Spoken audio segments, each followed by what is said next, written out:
வணக்கம். வாழ்க வளமுடன்.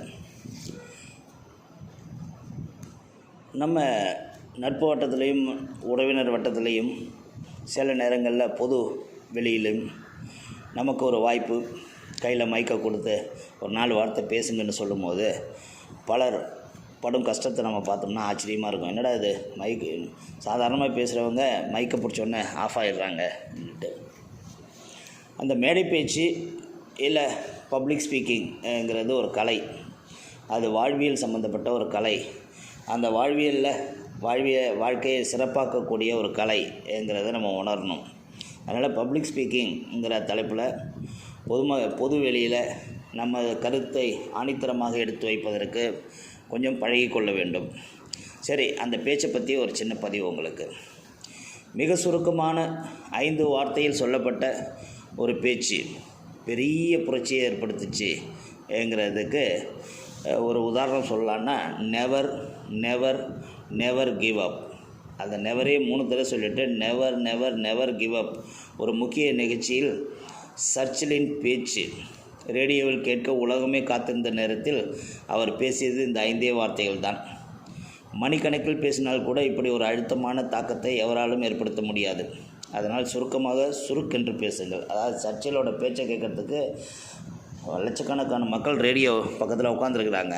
அப்போ அவர் சொன்ன 5 வார்த்தை நெவர் நெவர் நெவர் கிவ் அப், அவ்வளோதான். அது ஏற்படுத்திய தாக்கங்கிறது பெரிய அளவில் வரலாற்றில் பதியப்பட்டது.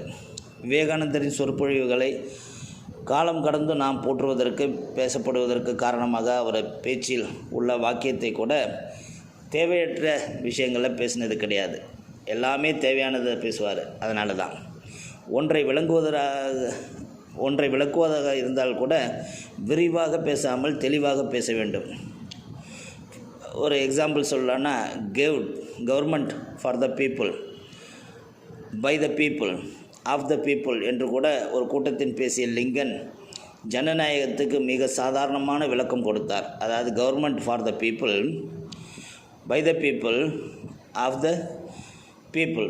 இதுதான் நம்ம அம்மா கொஞ்சம் மாற்றி புரட்சி தலைவி அம்மா உங்களுக்காக நான், உங்களுக்காகவே நான் ஒரு சொற்பொழிவில் கூட சொன்னாங்க. உங்களால் நான், உங்களுக்காகவே நான். இதை வேறு எளிமையாக இந்த மாதிரி விளக்கங்களை சொல்ல முடியாது.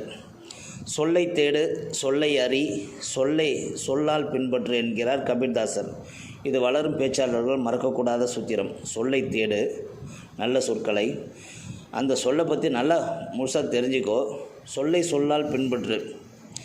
பெருங்கூட்டத்துக்காக பேசாதீர்கள். உலகத்தில் பெரும் மாற்றங்களை ஏற்படுத்திய காரணமாக இருந்த புரட்சியாளர்களின் பேச்சுக்கள் எல்லாம் சிறு கூட்டங்களில் தான் நிகழ்த்தப்பட்டன. வேட்பாளர்களின் தன்மையை அறிந்து பேசுங்கள். கேட்பவர்களின் தன்மையை அறிந்து பேசுங்கள். பாமரர்களிடம் பிளாட்டோ, சாக்ரட்டிஸ் என மேற்கோள் காட்டி பயமுறுத்தாதீர்கள். பேசும்போது தன் மனதில் பட்ட உண்மையை பேசுங்கள். அது உங்களுக்கு ஒரு கம்பீரத்தை கொடுக்கும். உண்மையை பேசும்போது உங்களை அறியாமல் நீங்கள் உயர்வீர்கள். இவையெல்லாம் மேடை பேச்சுக்குரிய அடிப்படை லட்சணங்கள் என்றாலும் சராசரியான வாழ்க்கை தருணங்களில் கூட அழகான ஆடை அலங்கலன்களை, அதாவது நல்ல ட்ரெஸ் பண்ணிட்டு நம்ம கொடுக்க முடியாத, ஒரு நல்ல ட்ரெஸ் பண்ணியிருந்தால் கூட ஒரு கம்பீரமான தோற்றத்தை கொடுக்க முடியாத ஒரு சூழலில் கூட நமது பேச்சு நமக்கு ஒரு கம்பீரத்தை கொண்டு வந்து சேர்க்கும்.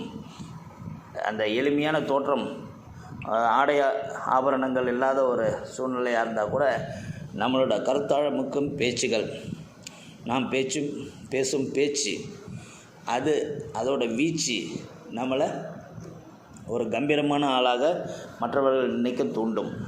வாழ்க வளமுடன்.